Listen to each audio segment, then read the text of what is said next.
Sumiklab ang magkahiwalay na sunog sa Quezon City at Maynila kanina. Sa Cebu City naman, higit 100 residente ang nawalan ng tirahan dahil din sa sunog. Nasa frontline ng balitang yan, si Rainiel Pawid. Nilamon ng nagangalit na apoy ang dose-dose ng bahay sa Sitio Puntod sa Mambaling, Cebu City linggo ng madaling araw. Sa paligid niya, nagkalat ang mga truck ng bumbero na nakatanggap ng ulat pasado 1:00 ng umaga. Agad inakyat sa ikatlong alarma ang sunog. Bukod kasi sa bilis kumalat ng apoy dahil gawa sa light materials ang mga bahay sa paligid. Nahirapan ding pumasok ang mga truck ng bumbero dahil sa makitid na kalsada. Ang ibang mga residente tuloy napilitang mamangka para lang makalikas sa sunog.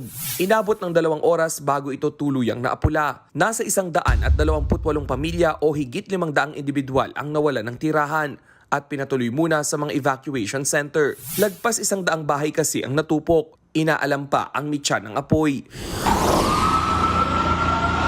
Sunog at makapal na usok rin ang gumising sa mga residente ng Barangay 848 sa Pandacan, Maynila. Sumiklab ito sa sala ng isang bahay bandang 8:00 ng umaga. Dahil gawa sa kahoy ang malaking bahagi ng bahay, mabilis na abo ang mga dingding at kisame. Inabot ng 1 oras bago naapula ang apoy. Wala namang nasaktan sa insidente. Iniimbisigahan pa ang pinagmulan ng sunog. Ilang oras lang ang lumipas, sumiklab naman ang hiwalay na apoy sa residential compound sa Barangay Marilag sa Quezon City. Binalot ng naglalagablab na apoy at maitim na usok ang ikalawang palapag ng isa sa mga bahay pasado 12:00 ng tanghali. Damay rin sa sunog ang 5 katabing bahay.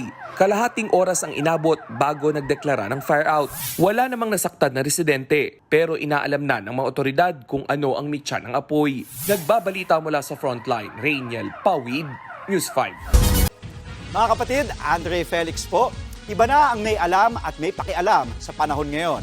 Para sa tuloy-tuloy na balitaan sa Frontline kahit weekend, mag-follow at subscribe sa social media pages ng News 5.